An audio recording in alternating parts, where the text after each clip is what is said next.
Chers amis du PP, une vue un peu inhabituelle.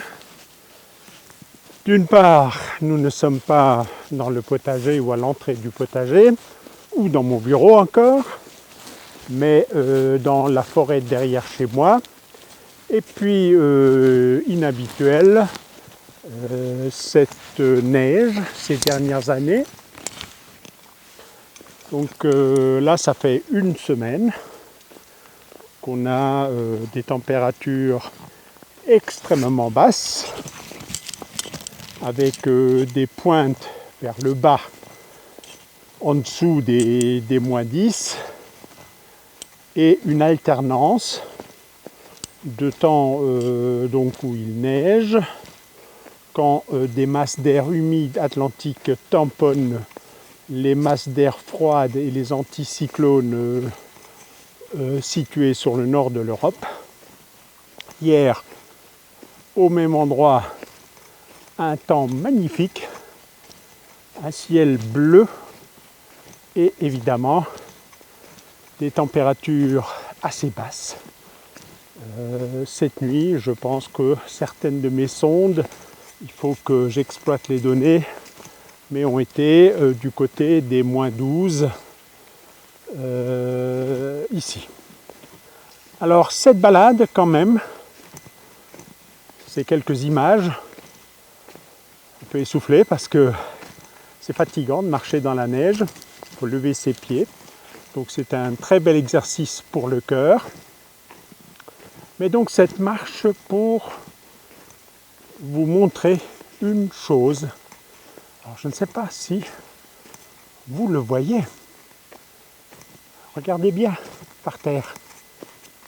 La neige est maculée de feuilles, plus particulièrement de feuilles de chêne. Et en fond d'écran, vous voyez encore des chênes qui sont couverts de feuilles. Sur ma droite ici, des charmes qui ont encore toutes leurs feuilles. D'autres arbres évidemment n'en ont plus. Alors, on va s'arrêter un instant, planter la caméra et réfléchir à cette observation qui peut-être ou peut-être pas vous a échappé. Voilà, donc là encore, je passe sous un chêne qui vient de larguer ses feuilles. C'est pour ça qu'elles sont au-dessus de la neige, neige qui est tombée il y a 3-4 jours. Si elles étaient tombées avant, on ne les verrait pas. Vous serez bien d'accord avec moi. Ah ben là se profile une très très belle chute.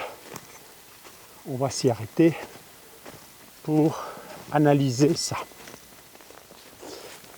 Alors voilà, je ne sais pas si je vous l'ai dit, nous sommes dimanche 17 décembre, entre 15h30 et 16h, température extérieure entre -5 et -6. Et comme vous l'avez vu, cette séquence introductive a été tournée de la façon la plus amateur qui soit, en portant ma caméra. Pas de stabilisateur, pas de steadicam et toutes ces techniques.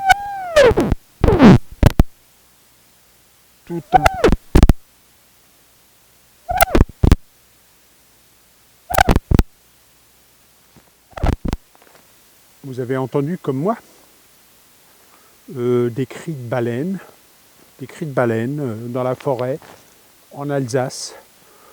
C'est bien mystérieux toute cette affaire. Donc ça a pollué la séquence jusqu'au bout. Et donc le lendemain, aujourd'hui on est réellement dimanche. Je viens d'annoncer qu'on était dimanche 17, mais c'était samedi 17.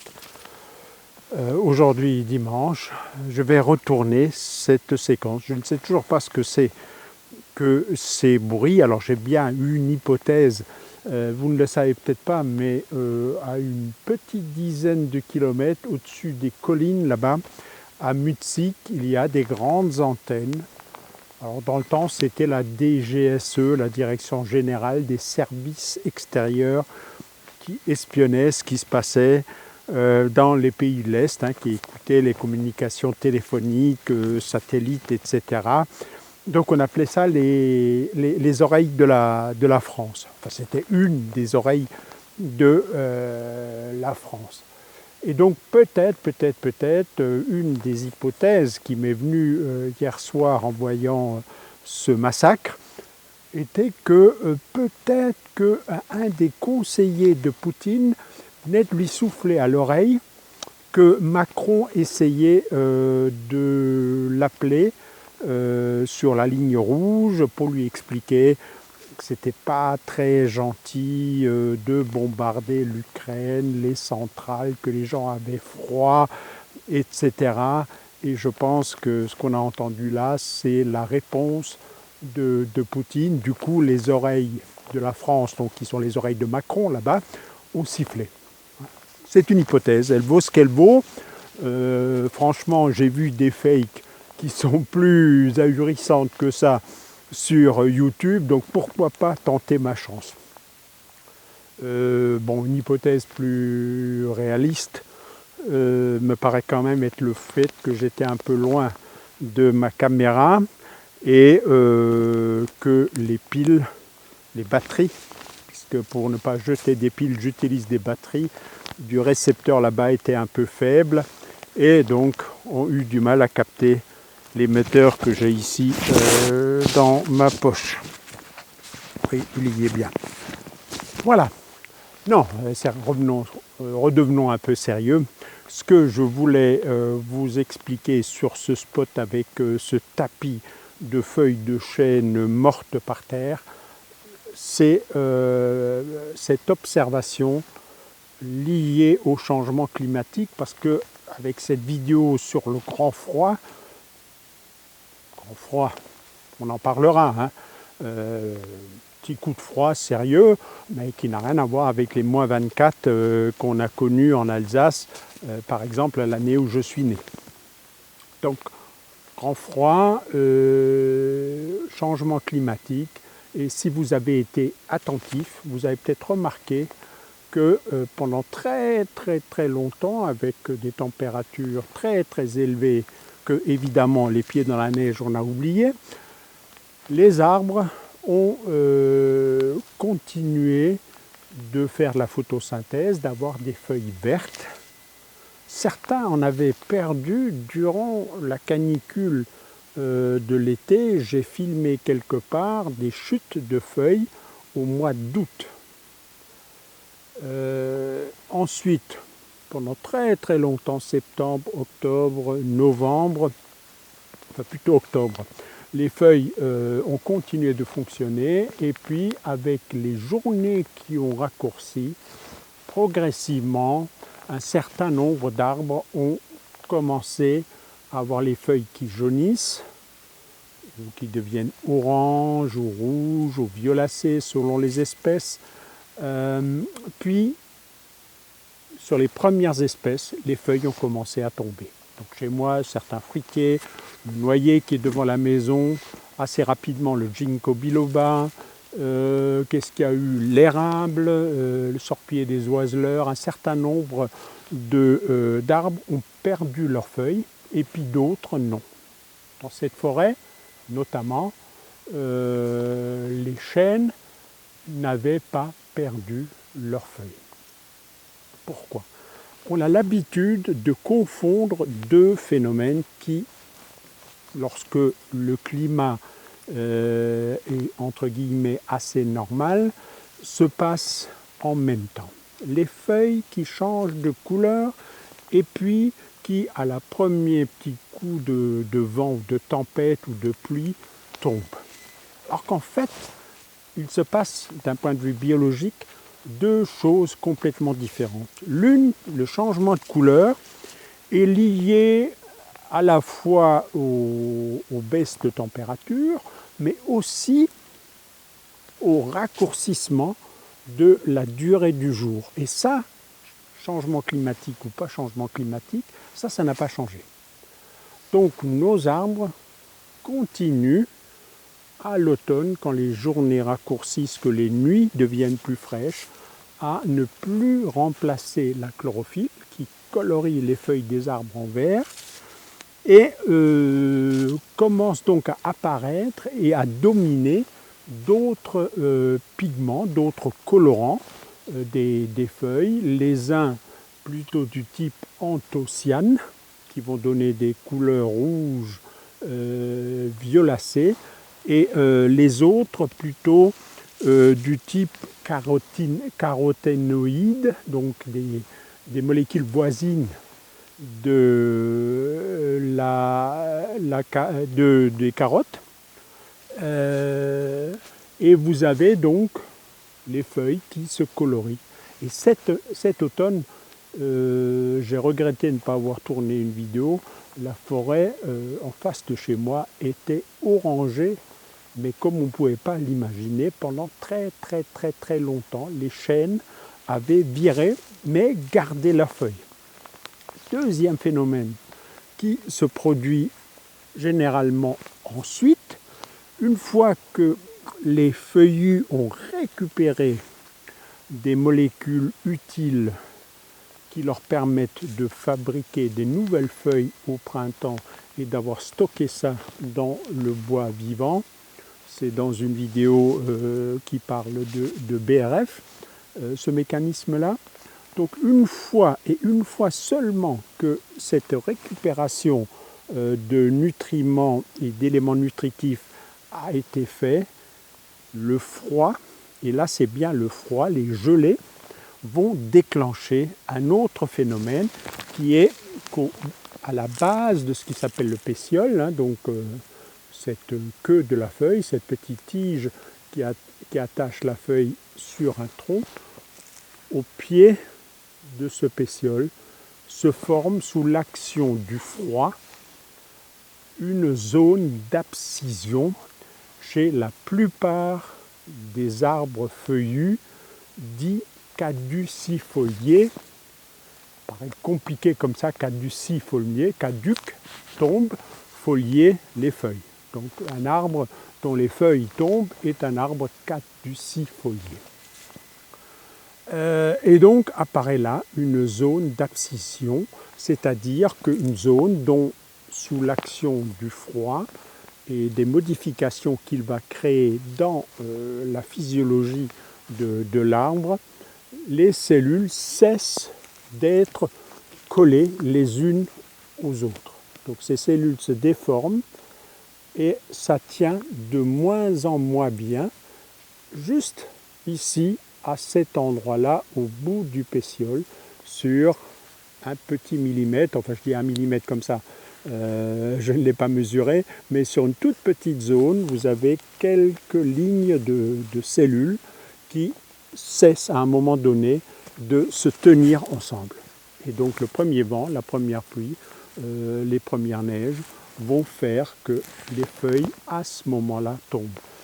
Donc évidemment une sensibilité variétale liée aux espèces différentes, ce qui fait que certains arbres perdent leurs feuilles très vite. D'autres, comme on le voit là sur les chênes, beaucoup plus difficilement. Il a fallu attendre cette semaine de grand froid, entre guillemets toujours, pour que la chute commence. Et d'autres, malgré le froid, vont garder leurs feuilles. C'est notamment le cas des charmes, et ce qui fait tout le charme des haies dites charmilles. Elles gardent ces feuilles desséchées pendant tout l'hiver, ce qui continue, ce qui fait qu'elles maintiennent leur aspect protecteur, hein, caché des voisins, etc., mais aussi un excellent refuge pour les oiseaux qui s'y cachent. Voilà. Je ne sais pas si le chien est dans la caméra, là, il découvre la caméra, il regarde ça comme une poule regarde un égo. Bon, si jamais il est dedans. Voilà. Donc voilà ce que je voulais vous dire ici à propos de ces feuilles de chêne. pour introduire un peu les réflexions autour de est-ce que le climat change pas, est-ce que la neige qui vient de tomber prouve que le climat ne change pas, qu'il n'y a pas de réchauffement. Finalement, les canicules de cet été et le froid qu'on a maintenant, est-ce que c'est pas l'un le contraire de l'autre, donc en moyenne rien ne bouge. Mais ça, on va y réfléchir plutôt dans mon bureau où il fait bien mieux, il fait encore -6, là -5 peut-être maintenant, c'est en train de se réchauffer, hein, ce brouillard. C'est les masses d'air plus chaudes qui petit à petit sont en train de repousser les masses d'air très froides qui s'étaient installées chez nous, donc cet anticyclone sur le nord avec l'arrivée de froid, de masses d'air polaires en conflit avec des masses d'air atlantiques plus chaudes, plus humides, qui remontent des Canaries, etc. Ce qui fait qu'à un moment donné, on avait quasiment une trentaine, 25 degrés d'écart entre le nord-est, ici chez nous, et le sud-ouest ou la région de Perpignan, etc., qui recevait ce flux d'air. Une fois encore, hein, nous ne jardinons pas dans les mêmes conditions climatiques. J'ai filmé une séquence dans le potager et on va suivre l'évolution de la résistance au froid d'un certain nombre de légumes et d'un certain nombre de variétés. Mais voilà donc, restons-en là, la suite au bureau. Bon, arrivé dans mon bureau, j'ai fait des recherches dans mes disques durs et je me rends compte que quand j'évoquais le fait que j'avais filmé cet été des feuilles tombées au sol suite à la sécheresse, j'avais fait une petite confusion. J'ai effectivement des rushs jamais édités que j'ai filmés suite à une grêle sévère le 26 juin et qui avait sérieusement haché les feuilles, que ce soit les tomates dans mon potager, que ce soit mes fruitiers ou que ce soit les mêmes chênes que ceux que vous avez vus. Par contre, j'ai retrouvé une séquence tournée dans mon verger ou devant la maison où l'on pourra apercevoir également ce que j'évoquais.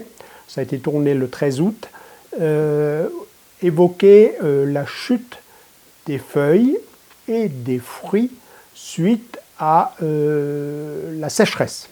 Donc la sécheresse, je ne l'ai pas évoqué, mais provoque quelque chose de tout à fait comparable, abscission de certaines feuilles. En somme, l'arbre sauve sa peau en réduisant la surface d'évaporation d'eau. Les feuilles, c'est en gros par là que l'eau absorbée par l'arbre s'échappe dans l'atmosphère. Et lorsque les sols deviennent trop secs et les températures, vent, chaleur trop importantes et donc sollicitent trop d'eau, je vous renvoie à ma vidéo Histoire d'eau numéro 2, il me semble, donc celle dans laquelle j'explique que le besoin d'eau d'une plante n'existe pas, que c'est une demande du climat vis-à-vis des plantes. Donc lorsque cette demande est très exagérée, l'arbre ferme les sorties, ferme une partie des sorties et laisse tomber des feuilles. Même chose pour les fruits. Trop de fruits à remplir pour qu'ils soient juteux, c'est trop d'eau.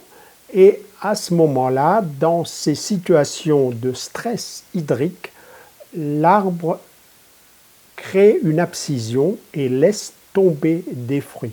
Donc il y aura quelques images un peu confuses, je ne sais pas si le son est bon, mais comme je veux introduire les questions de changement climatique, peut-être que ce contraste froid-chaud nous permettra de réfléchir un peu sereinement.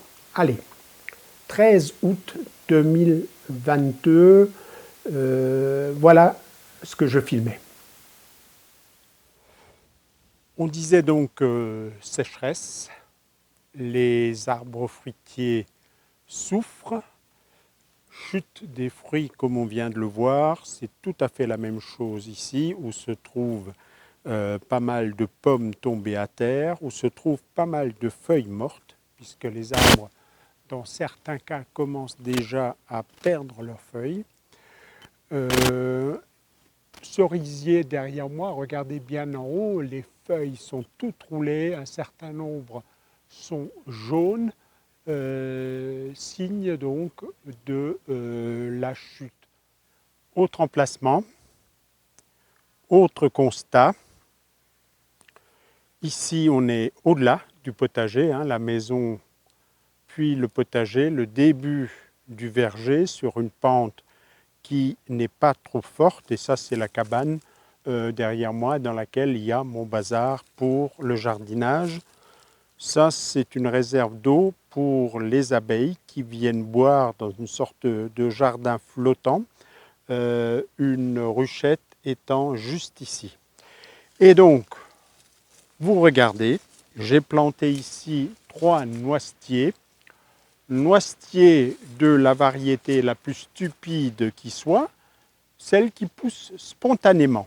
Donc noisetier originaire là, du pourtour de la forêt derrière ma maison, pas sélectionné, pas de traitement, pas de chimie, pas d'engrais, il ne faut pas que je m'approche trop là, de la ruchette.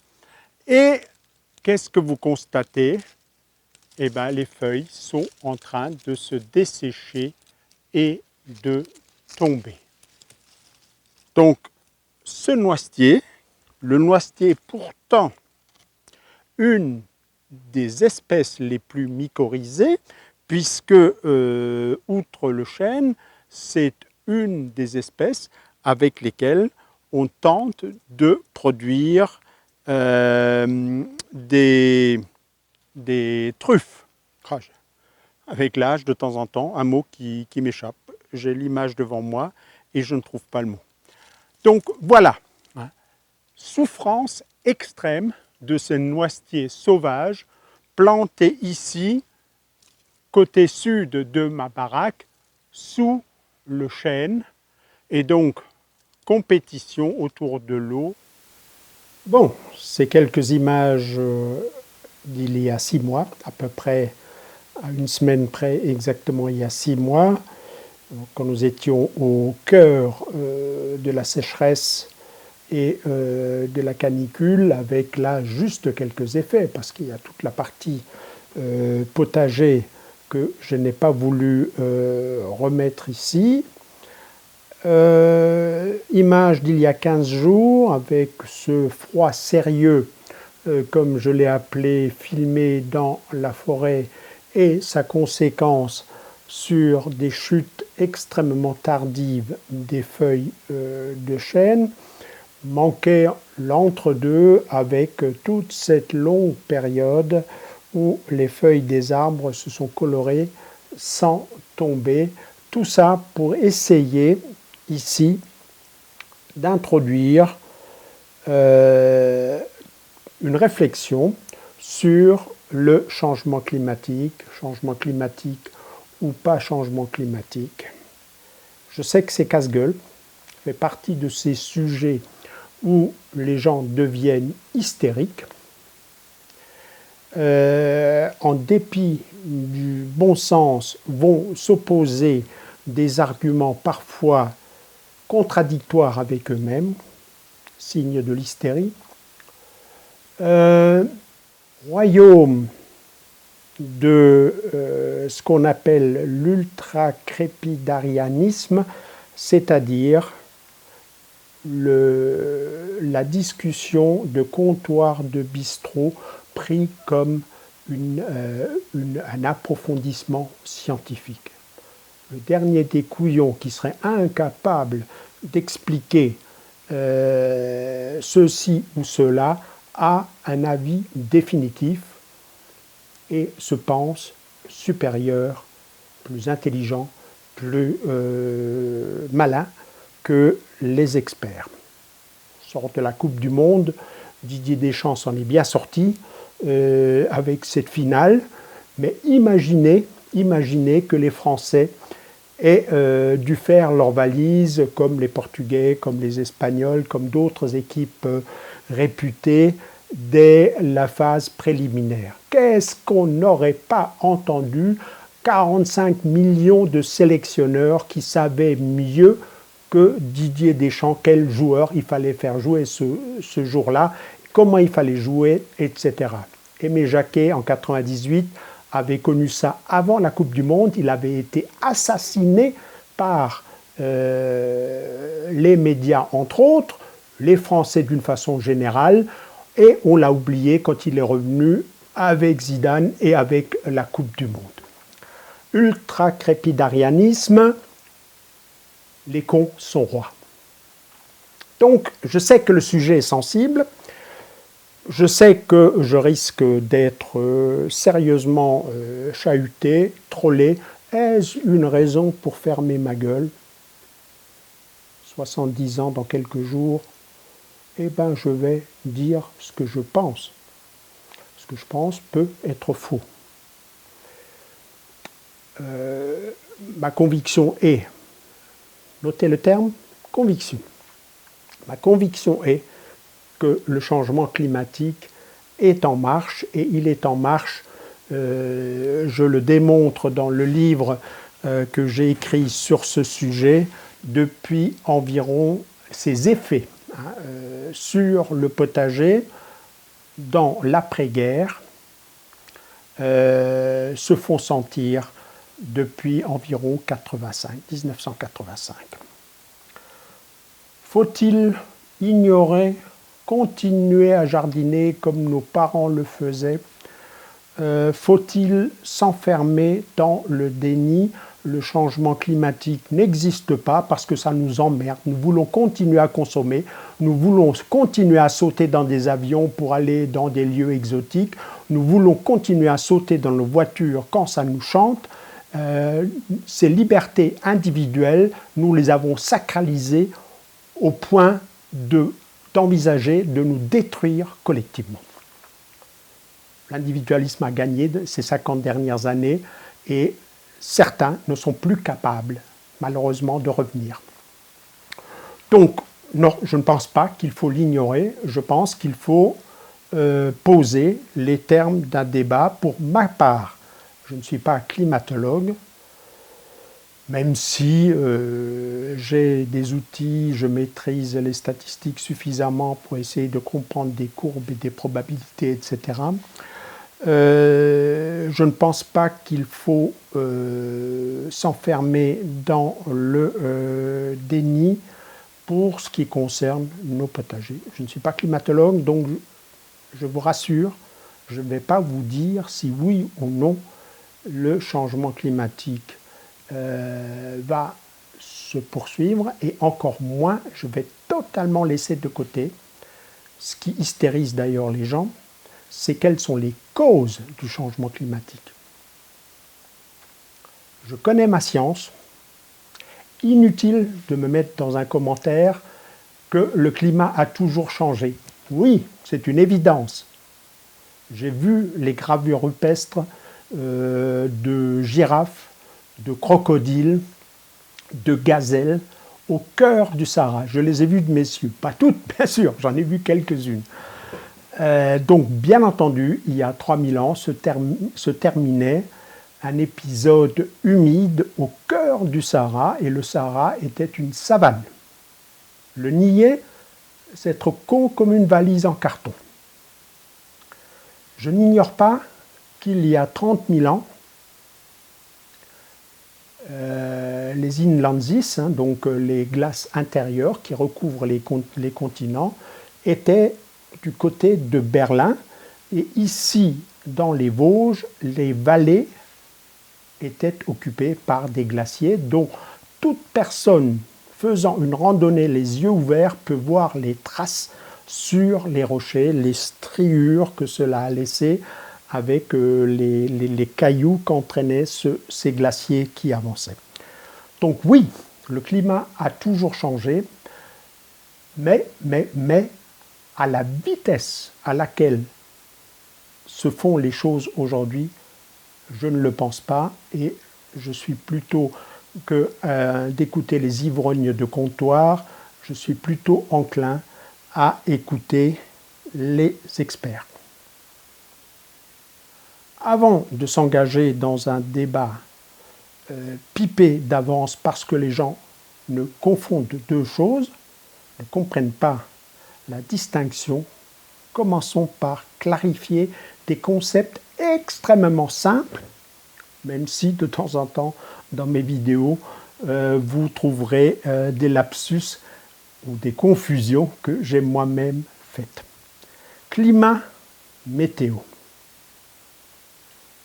La météo, ben voilà, là il fait 12 degrés dehors, humide, etc. La météo, c'est la description du temps qu'il fait et la mesure, l'objectivation, donc on essaye de mettre des chiffres derrière, le temps qu'il fait au jour le jour.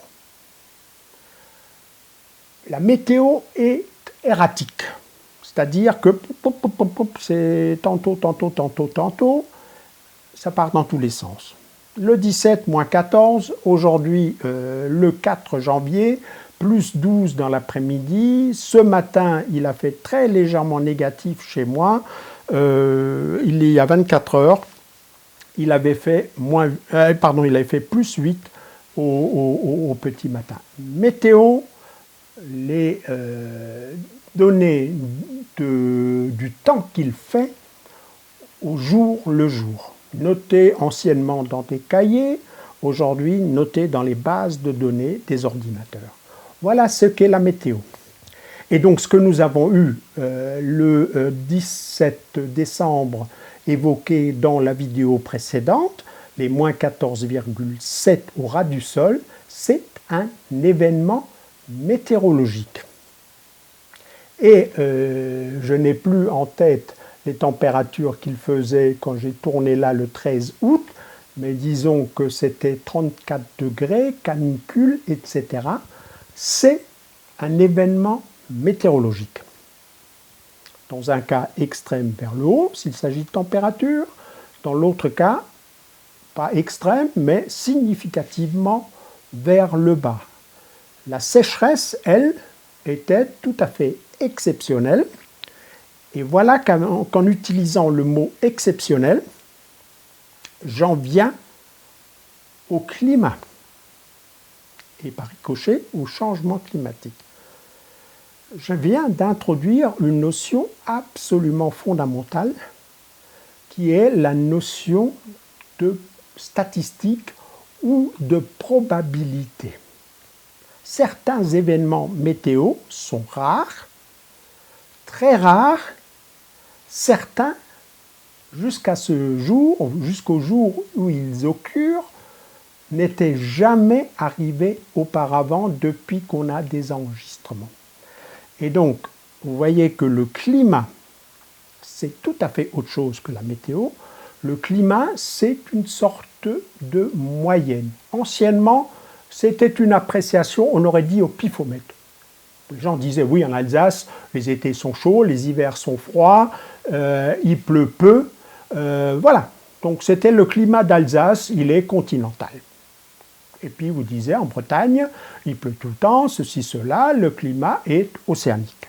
Donc c'est un jugement d'une moyenne sur plusieurs générations, parfois utilisé par les agriculteurs pour le choix de leur culture, leur date de semis, etc., utilisé par les hôteliers pour faire la pub, venez chez nous au mois d'août, il fait beau, etc., etc.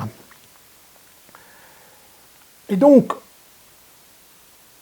rationalisé récemment par les statistiques, donc ce qu'on appelle des moyennes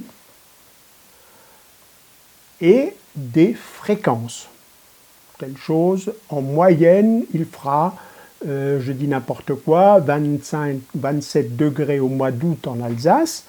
Et donc, quand il fait en moyenne 27 degrés, s'il fait 33, il fait plus chaud que la moyenne, ou s'il fait 20 quand vous arrivez avec vos valises, il fait plus froid que la moyenne. Le climat, lui, n'a pas changé. La moyenne n'a pas varié. C'est l'événement météo, le fait que la météo danse autour de ces moyennes.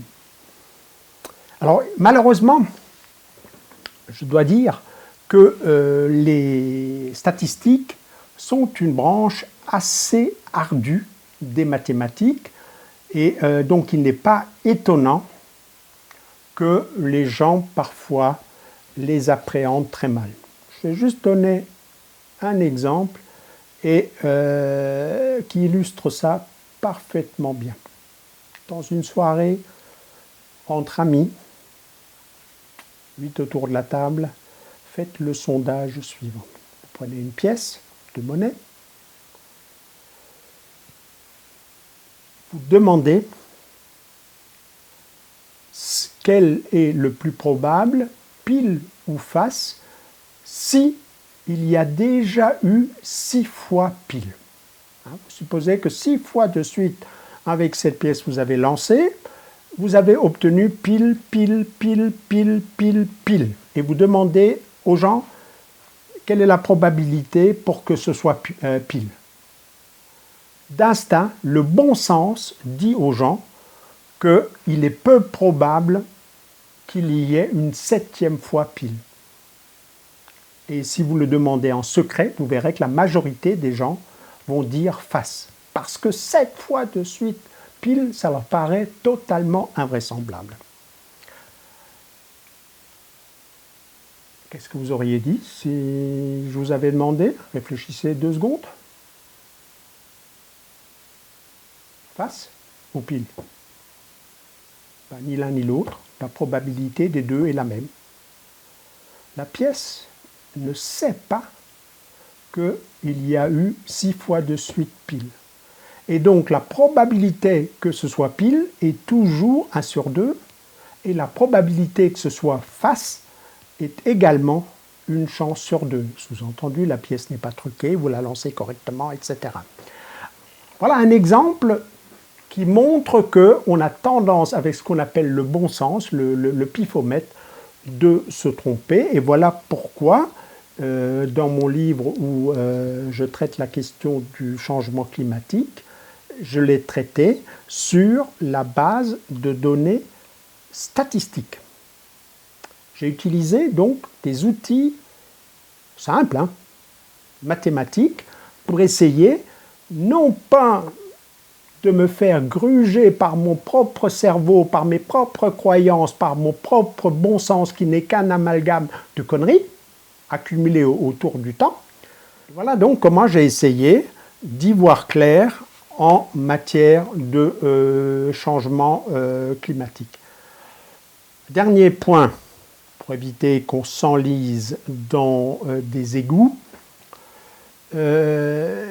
je voudrais clarifier les termes que j'utilise, là encore, même si parfois dans des improvisations dans le passé, j'ai pu faire des incorrections. Je ne me suis pas exprimé correctement. Je privilégie le terme changement climatique. Encore une fois, sans connotation avec des causes. Le climat change, je peux le démontrer. Changer, pour moi, ça peut être en bien, en mal. Ce n'est pas connoté. Et d'ailleurs, ma réflexion d'agronome jardinier n'est pas connotée. Le sous-titre de mon livre, c'est « S'adapter et saisir les opportunités ». Donc, je sous-entends bien qu'il y a aussi des côtés positifs dans le changement climatique, et la preuve, c'est la vidéo que vous avez vue la semaine dernière. Je ne vais pas rester là comme un couillon, comme un crétin fini, à attendre les seins de glace pour commencer à cultiver. Non pas que je sois à l'abri des gelées, mais connaissant mes statistiques, je sais que le risque de gelée et je l'ai connu le 31 mai 2022, mes butternuts ont été grillés par une micro-gelée de 3 heures, -1 au ras du sol. 31 mai 2022. Donc même si j'avais attendu les 5 glaces, qui sont vers le 10-12, je me faisais avoir. Donc ça ne veut pas dire donc, que j'échappe au gelé. Ça veut dire que la probabilité pour que je me paye une gelée ou un accident climatique par le bas devient plus faible que la probabilité de se prendre une canicule, donc des accidents par le haut, des légumes qui grillent, des arbres qui dessèchent, etc. Dans l'un des cas, on est dans une probabilité ordre de grandeur, hein, là je n'ai pas les chiffres précis sous la main, mais de l'ordre de grandeur de 1 chance sur 10 que des semis précoces soient détruits par le gel. Par contre, la probabilité que mes légumes souffrent de canicule l'été me semble être d'1 sur 2 à 1 sur 3 désormais. Et ça va empirer. Je prends acte dans cette vidéo, qui restera en ligne même si je meurs dans 3 semaines, je prends acte que de 2022, dans quelques années, on en rigolera, c'était une année sympathique. J'ai des éléments qui me permettent de dire que probablement, pas chaque année, probablement une année sur 3 sera au moins aussi pire que 2022. Prenez ce 1 sur 3 à la louche, mais c'est tout à fait sérieux comme probabilité et qu'on aura assez rapidement pire. Alors voilà donc dans quel état d'esprit je jardine désormais, conscient de ce changement climatique, sans me prendre le chou avec quelles sont les causes de ce changement climatique. Le changement climatique galope, il faut s'adapter. Une des adaptations, c'est ce que vous avez vu dans la vidéo précédente, c'est jardiner plus tôt, jardiner dès l'hiver, ou en tout cas préparer la saison dès l'hiver avec de bonnes probabilités, avec le bon choix des légumes, de s'en sortir. Jardiner dans ces situations, et telle est ma conviction, j'insiste sur le mot conviction, de plus en plus d'esquiver l'été, parce que l'été, ça va être des larmes, des cris, des souffrances, de l'eau gaspillée, de l'eau qu'on n'aura plus, et des interdictions d'arroser qui feront râler, mais qui seront logiques, qui seront raisonnables. Même si elle enquiquine le jardinier qui verra ses plantations détruites. Voilà donc pour ce premier concept, celui que j'utiliserai, changement climatique. J'éviterai, même si de temps en temps ça m'échappe, le terme réchauffement climatique parce qu'il met l'accent sur l'augmentation des températures. Réchauffer, c'est augmenter les températures. Et dans mon livre, mais d'une façon générale, tout jardinier sait qu'il y a beaucoup plus de facteurs qui changent. Je pense aux températures, bien sûr, les minimales, les maximales l'été. Je pense à l'ensoleillement. Je pense à la diminution du nombre de jours de brouillard en automne ou au printemps. Je pense à la diminution de l'humidité relative de l'air, ce qui fait pomper de l'eau à nos plantes. Je pense, qu'est-ce qu'il y a encore? Est-ce que je l'ai donné? Le vent, les vents moyens, nombre de jours de vent qui augmentent de façon tout à fait considérable, etc. Donc moi, c'est ce qui m'intéresse, c'est le changement de toutes ces choses ensemble et les conséquences qu'elles vont avoir sur mon potager, sur mes cultures, et comment, tantôt, je profite d'une insolation plus importante en septembre, octobre, novembre cette année, comment j'esquive les extrêmes, températures élevées, air extrêmement sec, vent, donc des besoins d'eau qui peuvent aller chercher du côté de 6-7 litres d'eau par mètre carré et par jour, lorsqu'on est dans des périodes caniculaires, voir la vidéo Histoire d'eau numéro 2 où j'évoque cette notion de TP. Voilà, donc ça m'intéresse de voir les choses de façon beaucoup plus large que le simple réchauffement climatique. Et ça m'intéresse, en tant que citoyen, la question du réchauffement climatique global tel que traité par le GIEC, c'est-à-dire une sorte de température moyenne à l'échelle du globe, qui est donc une moyenne de moyenne de moyenne de moyenne de moyenne, qui est forcément très très lissée, puisque quand il fait chaud chez nous, il fait froid aux États-Unis ou au Canada, et inversement. Donc la moyenne bouge peu. Elle bouge quand même.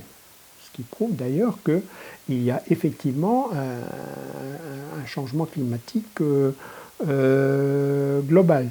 Mais donc ce réchauffement global est un terme qui ne m'intéresse pas beaucoup parce que trop étroit. M'intéresse encore moins et normalement je n'utilise pas ce terme mis en avant plutôt par les écolos, etc., de dérèglement. Je ne sais pas ce qu'est un climat réglé et je ne crois pas en Dieu comme gros régulateur du climat. Si ce n'est pas Dieu, qui c'est qui règle le climat? L'ONU, l'OMS, je ne sais pas. Donc je ne pense pas que le terme dérèglement climatique ait une grande pertinence, si ce n'est pour faire de l'activisme, c'est-à-dire pour faire peur aux gens. Le climat régulé existait avant et on l'a dérégulé, donc devenez raisonnable et on va le re-réguler. Les projections du GIEC m'intéressent dans ce qu'elles indiquent une tendance générale, donc même si je doute fort que les courbes telles qu'elles sont tracées vont se réaliser à la lettre. Je pense que les tendances sont les bonnes parce qu'il y a derrière des modèles extrêmement compliqués. Mais là encore, dans mon livre, je me suis abstenu parce que trop incertain de me pencher sur ces projections. J'en sais assez avec ce qui s'est passé ces 50 dernières années, ou ces 70 très exactement, 65 dernières années depuis 1946. Ça me donne largement la tendance et comment déjà réagir avec ça pour voir avec une certaine sérénité ce qui va se passer dans les 5-10 ans qui viennent,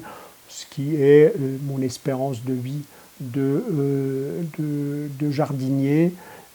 Au-delà, mes enfants se pencheront sur leurs propres projections et sur leurs propres calculs.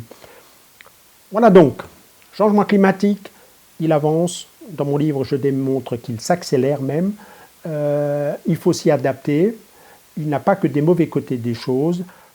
Alors avant de revenir sur l'épisode de froid et de l'analyser à la lueur de ce que nous venons de voir, un dernier point sur un énorme piège de langage entré dans le langage courant de tout le monde, mais qui a en fait un sens, on va dire, statistique, mathématique complètement différent. Les normales saisonnières. Pas un bulletin météo sans qu'on vous dise, voilà, les températures sont 4 degrés au-dessus des normales saisonnières, ou à l'inverse, elles étaient 5 degrés en dessous des normales saisonnières. Quand on entend ça, on a tendance à penser que ces normales saisonnières sont tout simplement les températures normales. Si je vous dis c'est normal, c'est ce à quoi on s'attend.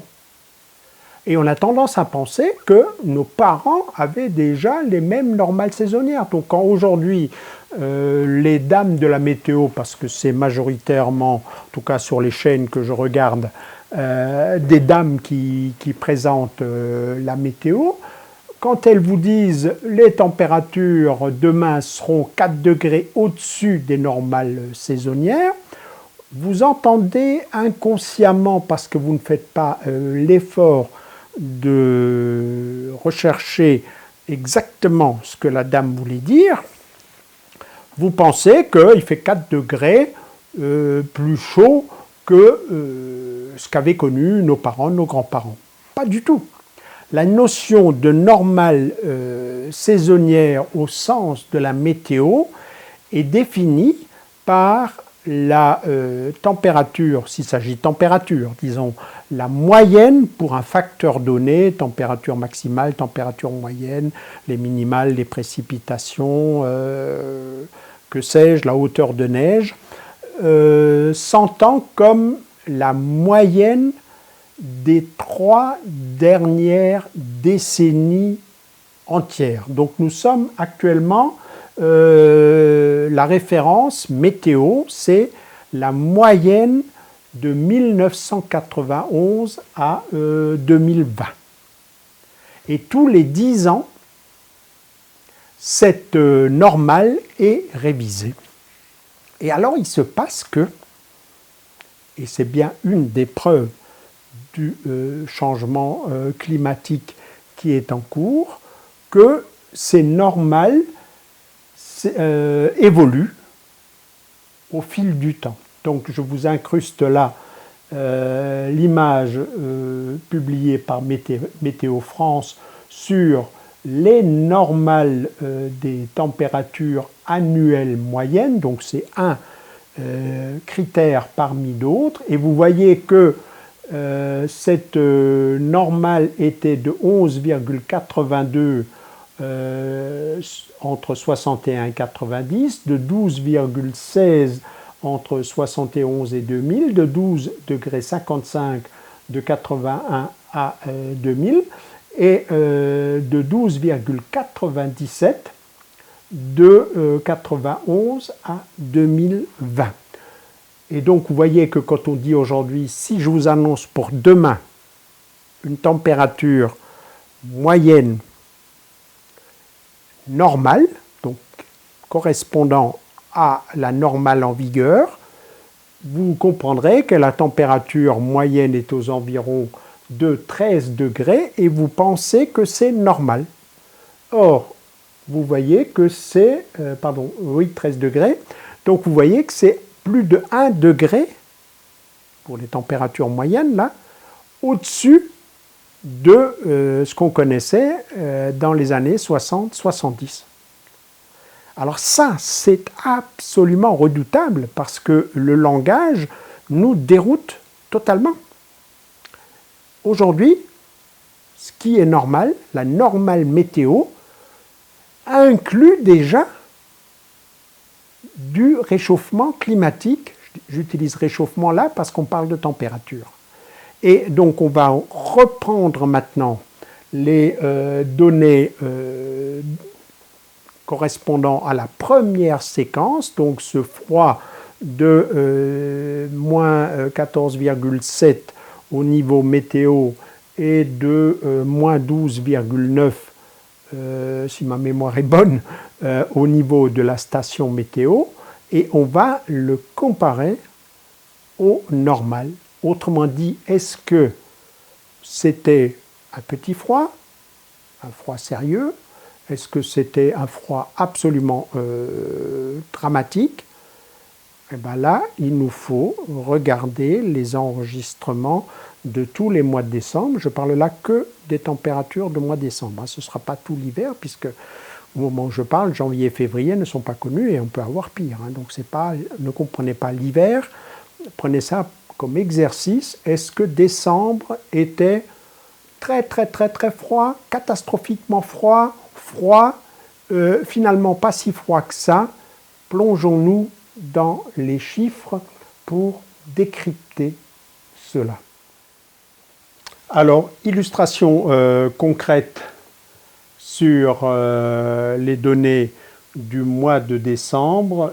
Je vous incruste là un graphique qui donne successivement les normales des températures minimales, des températures moyennes de décembre.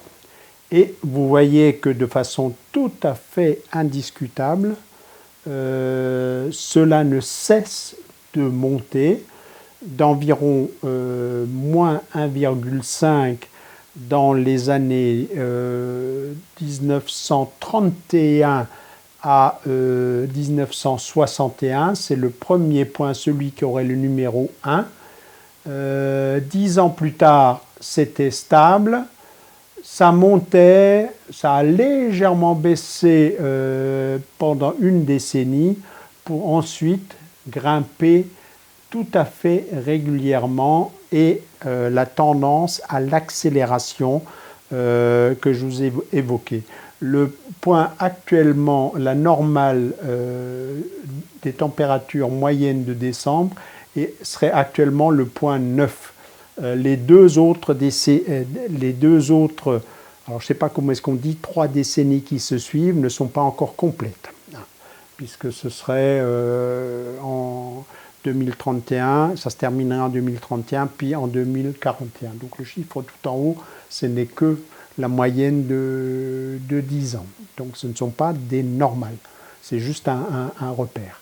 Donc on voit de façon indiscutable comment cela monte, et si on fait ce qu'on appelle un ajustement linéaire, c'est-à-dire si on trace la courbe qui passe au plus près de ces différents points, la droite qui passe au plus près de ces différents points, on voit qu'on a à peu près une augmentation qui passe d'une moyenne de moins 1,5 à aujourd'hui une moyenne des mois de décembre qui est proche de 1,5. Donc entre les années 1930 et les années 2020, on a gagné, les températures moyennes des mois de décembre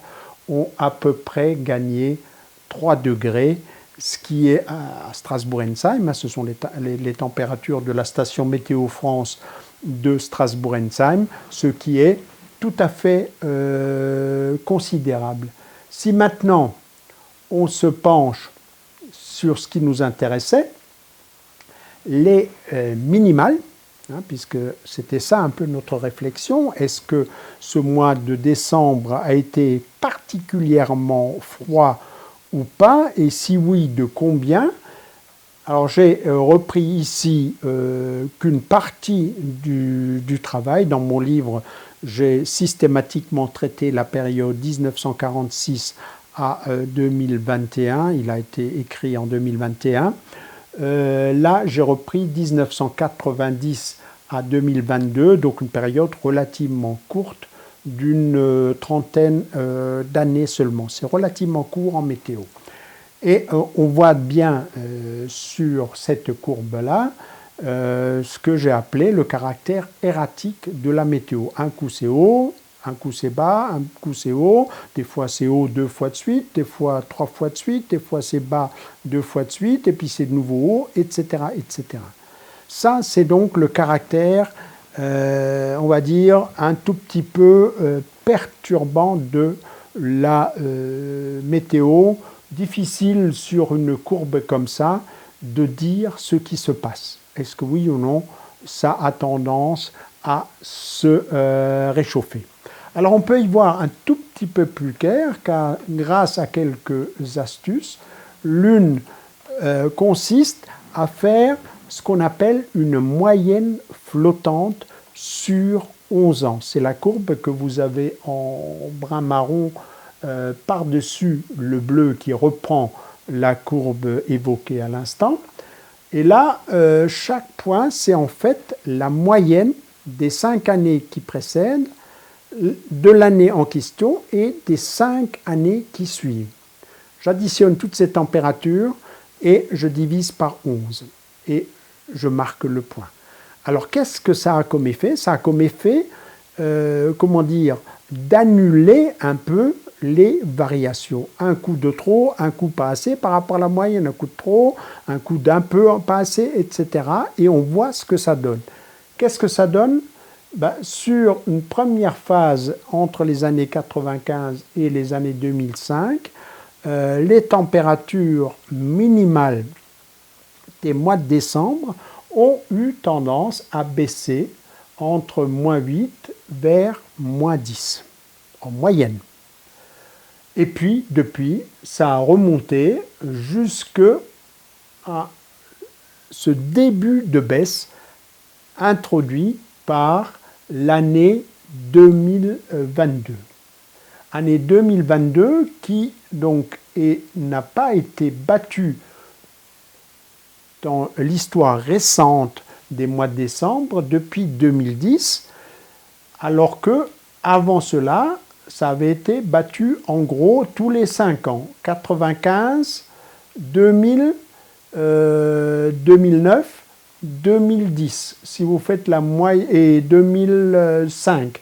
Si vous faites la moyenne de toutes ces températures, vous vous rendez compte que vous êtes en dessous de la barre qu'on peut fixer à 10, moins 10, barre à partir de laquelle un certain nombre de légumes, même parmi les rustiques, commencent à souffrir. On verra ça dans la visite qu'on fera du potager après le passage de ce grand froid. On est passé en gros d'une fois tous les 5 ans à une fois tous les 10 ans. Bien sûr, l'avenir n'est pas écrit. Donc peut-être que l'année prochaine, on sera encore en dessous de -10 et ce sera une fois tous les 5 ans. Donc à voir. Mais on a de façon indiscutable une tendance à la remontée à partir de 2005 vers 2015.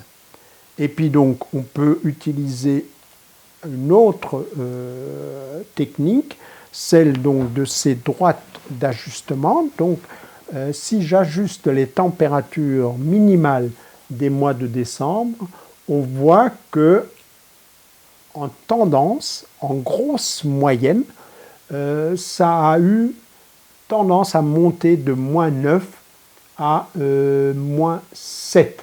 Donc en gros, lissé de toutes ces errances de la météo, le climat se réchauffe et on a gagné, sur les 30 dernières années, on a gagné environ 2 degrés par rapport au minimal.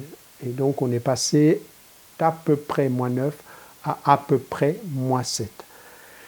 Et c'est ce qui me fait penser que si on fait un choix tactique, qu'est-ce que je fais, qu'est-ce que je sème, quand, la donne n'est plus tout à fait la même, même si je ne suis pas à l'abri d'un coup de bambou comme l'année 2022. Ces coups de bambou sont plus rares. Voilà donc un tout petit peu, c'est juste un exemple parce qu'évidemment il faudrait prendre toute la période hivernale, il faudra additionner tous les mois. Évidemment, je devrais rentrer dans mon tableau Excel des données beaucoup plus larges depuis 1946. On a à Strasbourg des séries ininterrompues depuis 1946. Je l'ai fait pour mon livre, c'est des soirées à rentrer des chiffres dans des tableaux. Là, j'ai fait un peu plus petit, mais ça vous donne un aperçu de ma réflexion sur le changement climatique et un aperçu sur quoi je me fonde quand depuis 2 ou 3 ans j'évoque le changement climatique s'agissant de température, le réchauffement qui est en cours et qui s'accélère. Ce ne sont pas des paroles comme ça en l'air et ce n'est pas de la simple soumission aux experts du GIEC. Non, c'est ici, maintenant, c'est en cours depuis un certain nombre d'années. Voilà ma conviction que j'espère avoir partagée avec vous. Alors il nous reste à voir, ce sera la prochaine vidéo, ce qui s'est passé suite à ces moins 14,7, puisqu'au ras du sol, là où se trouvent mes légumes, ce moins 12,9 météorologique s'était transformé en moins 14,7, avec donc des bonnes surprises et des moins bonnes surprises. J'ai commencé à filmer, j'essaierai de terminer ça assez rapidement. D'ici là, ciao et à une prochaine. Allez, j'avais dit ciao, mais on va renouer avec la tradition du petit ajout à la fin, une fois que je monte de temps en temps une idée qui me vient en dernière minute.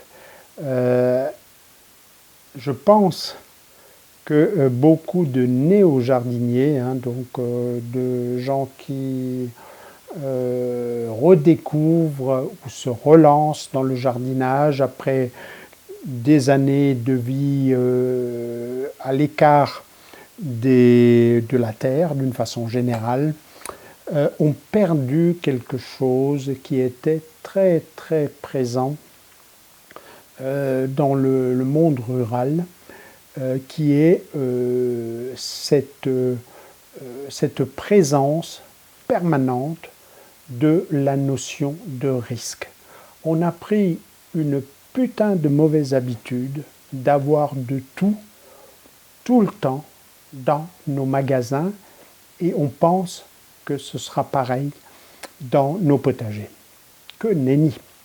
Les famines sont vieilles comme l'humanité et ont été pendant des milliers et des milliers d'années le régulateur naturel, quoique extrêmement cruel, des populations. Et si les populations ont stagné, parfois baissé pendant un certain nombre de périodes, c'est tantôt en raison d'épidémies, de maladies, etc., et tantôt en raison d'une répétition de mauvaises années de suite, et ceci tout en respectant les bons vieux dictons tu ne fais pas ceci, qui n'était rien d'autre qu'une conceptualisation empirique approximative de ce que j'essaye de faire avec un peu plus de rigueur sur la base des chiffres. Dans telle région, par tradition, on semait à telle période. Cette tradition était, comment dire, l'incrustation dans le mental collectif des différents épisodes, de ces différents pics, par exemple ici de gelée, qu'il y avait eu. Et donc on savait que 9 années sur 10, où si on semait après telle date, tout se passait bien. Et donc, ne soyez pas tétanisés par l'angoissante question, est-ce que si je fais telle chose à tel moment, ça va marcher à 100%? Non. Si vous voulez avoir des choux de Bruxelles à 100%, enfin choux de Bruxelles est un mauvais exemple, on va prendre une chochotte, des haricots verts à tel moment, avec certitude, commandez des congelés chez Picard sur Internet. Voilà. Vous ne saurez jamais. Et ce n'est pas une question d'agriculture intensive, d'agriculture moderne. L'agriculture moderne a essayé de s'extraire de cet aléa par une artificialisation basée sur les carburants fossiles. Donc on a cramé du fioul, on a cramé du gaz dans des serres pour avoir des haricots verts à Noël. Ou on a été les chercher en avion qui crament du kérosène au Kenya ou au Costa Rica ou aujourd'hui de plus en plus souvent en Chine. Donc voilà, ce risque, ne vous laissez pas tétaniser. Vos ancêtres l'ont connu à la puissance 3 parce que eux, c'était la famine. Vous, quand vous ratez quelque chose dans votre potager, c'est ni plus ni moins qu'un ratage. Votre fierté en prend un coup, vous vouliez avoir la plus grosse et l'exhiber devant vos camarades et vous êtes un peu dépité. Ce n'est que ça, parce que la majorité d'entre vous, vous avez les revenus nécessaires pour aller suppléer votre défaillance dans un magasin. C'est mon cas. Donc quand je rate une culture, je ne suis en rien menacé par la famine. D'ailleurs, si on était un peu plus menacé par la famine, on serait un peu moins menacé par l'obésité, les maladies cardiovasculaires et tout ça. Alors, de grâce, ne vous posez pas des faux problèmes. Est-ce que ça va réussir à tous les coups? Non. Vous allez rater des coups, sinon vous n'êtes pas un jardinier, sinon vous êtes un robot automate dans une serre ultra spécialisée, entièrement climatisée, totalement stérilisé et sous perfusion de produits chimiques, qu'ils soient naturels ou de synthèse, on s'en fiche. Voilà. Donc, je suis toujours un peu, dépité par cette quête de est-ce que ça va marcher? Ben, ça marchera un certain nombre de fois et même en 2022, on ne sait pas à l'avance, au moment où on sème ou au moment où on plante, on ne sait pas ce que sera la météo. Est-ce que ce sera tout en bas? Est-ce que ce sera tout en haut? Ça va cramer de sécheresse et de canicule, ça va cramer de froid, etc. Vous ne le savez pas et on ne le sait toujours pas. Météo France ne fait pas des prévisions à moyen terme. Météo France donne des probabilités pour que la saison soit normale. Météo France a par exemple annoncé, je ne sais plus quand c'était, à l'automne, qu'il y a dans l'est de la France à peu près 50% de chances pour que l'hiver soit normal. Rappelez-vous, normal, hein, vous y êtes. Normal, donc un peu réchauffé, mais normal. Voilà donc ce que je voulais rajouter parce que je suis assez souvent assez surpris de l'attitude des jardiniers. Est-ce que ça va marcher? Interdisez-vous de vous poser cette question.